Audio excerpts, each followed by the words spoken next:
से CCTV footage रे आम देखु जे सी बैड टच कर प्राइवेसी पार्ट रे हाथ मारुंट बारंबार जहाँ गोटे महिला सुरक्षा महिला सम्मान आउ ये सब जिनिस ये माने बहुत बड़ गभीर आघात ताकर मानसिकता कौन हो। द्वितीय कथा है कि सी जड़े विधवा महिला सी जड़े बयस 80 वर्ष आपण बयस से माँ बयस 80 रु 85 वर्ष बयस। परवर्ती समय आम जो पचारू ये घटना विषय सीसीटीवी फुटेज रू पाइलु सी बड़ भयातुर अवस्था थे किसी कहवा स्थित सी ना मानसिक अवस्था संपूर्ण दोहली जाइथिला। आउ पुओं सहित मुझे जी कथा हेली पुओं भी मानसिक अवस्था ता जो बहुत दुर्बल होती माने एभलिया घटना होती आम सांगे सांगे आज आसामी को उठेबू ये सब करूँ कि परवर्ती मुहूर्त से कहते जे से माने ये तो गोटे बेलेबुल ऑफेंस यहाँ आउ ये घटना एते सीरियस नुहे।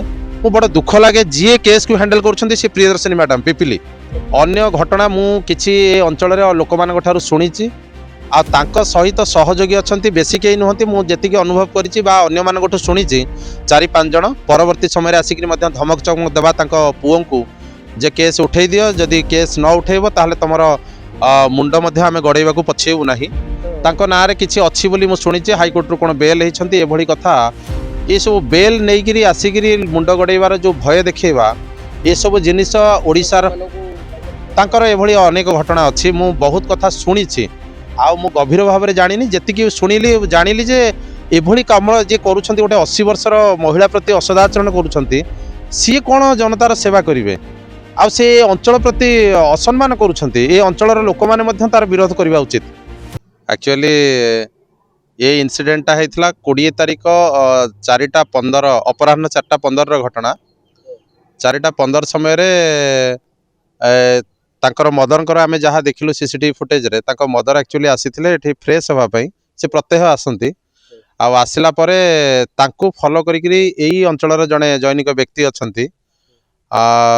सी पछरे आसिले पछरे आसला जेहेतु से जड़े महिला तांकर निजस्व प्राइवेसी रही से प्राइवेसी एरिया भितर पशिले गोटे छोट अधागड़ा बाथरूम टे अच्छी से बाथरूम भितर से पशिले आम जहाँ सीसीटीवी फुटेज रे देखिलु से सीसीटीवी फुटेज रे आम देखु जे सी बैड टच कर प्राइवेसी पार्ट रे हाथ मारुंट बारंबार जहाँ गोटे महिला सुरक्षा महिला सम्मान आउ ये सब जिनिस ये माने बहुत बड़ गभीर आघात ताकर मानसिकता कौन हो। द्वितीय कथा है कि सी जड़े विधवा महिला सी जड़े बयस 80 वर्ष आपण चिंता करंतु आमर ओडिशार स्थिति आउ एठाकार मानसिकता लोक मानकर केते नीच हो गलानी से जिनसटा को माने बड़ा दुख लगुच एवं पुलिस विभाग ए विषय जदि अत्यंत स्थाणुता प्रदान करिवो ताले भावंतु ए घटना कौन हम 15 दिन तले ये एक घटना को से माने सेम पर्सन मु निजे से जाइथिली थाना को मु लक्ष्य कली जहाँ से सब जिनस से प्रशय रोचे थाना प्रशय रोचे न रहिले एभली घटना आग को बढ़ंता नहीं अपराध और अपराधी को रोकवा मु लक्ष्य करुच्ची आमर आईन विभाग दुर्बल रोचे जार परिणाम स्वरूप से माने सब घटना करने को बारंबार साहस करुँच तेज जहाँ मु चाहूँगी से माँ को न्याय मिलू से भाई को न्याय मिलू मु ये सब बयस से माँ बयस 80 रु 85 वर्ष बयस। परवर्ती समय आम जो पचारू ये घटना विषय सीसीटीवी फुटेज रू पाइलु सी बड़ भयातुर अवस्था थे किसी कहवा स्थित सी ना मानसिक अवस्था संपूर्ण दोहली जाइथिला। पुओं सहित मुझे जी कथा हेली पुओं भी मानसिक अवस्था ता जो बहुत दुर्बल होती किंतु सबुठ दुखर कथा है पुलिस रे से कंप्लेन देला पुलिस से कथा को गोटे मुहूर्त आम आगे मु कहि परिबि जे से अभिनय कले पुलिस माने एभलिया घटना होती आम सांगे सांगे आज आसामी को उठेबू ये सब करूँ कि परवर्ती मुहूर्त से कहते जे से माने ये तो गोटे बेलेबुल ऑफेंस यहाँ आउ ये घटना एते सीरियस नुहे। मु बड़ा दुख लगे जी केस को हैंडल कर प्रियदर्शनी मैडम पिपिली तेणु आश्चर्य लगे सी जड़े महिला सम्मान पाई से केते दूर एक्टिव अच्छा आउ से जो काम करने से सर्विस पाई सेवा जोगे जो काम अच्छा से कामटा कहीं आम मान को ठीक लगुनि तेणु यहाँ राज्य सरकार विशेष भाव में तर्जमा करंतु आईन मंत्री ए विषय विशेष भाव में तर्जमा करंतु। धन्यवाद देवी आमर जनता लाइव को मुझे बहुत किसी घटना संपर्कित मु देखी किंतु भारी खुशी लगिला आज घटना को सामान्य टिके कान कर्णगोचर है आ से तुरंत आसिक पहुँचले एभली घटना को उन्मोचन करने। धन्यवाद देवी जनता लाइव को।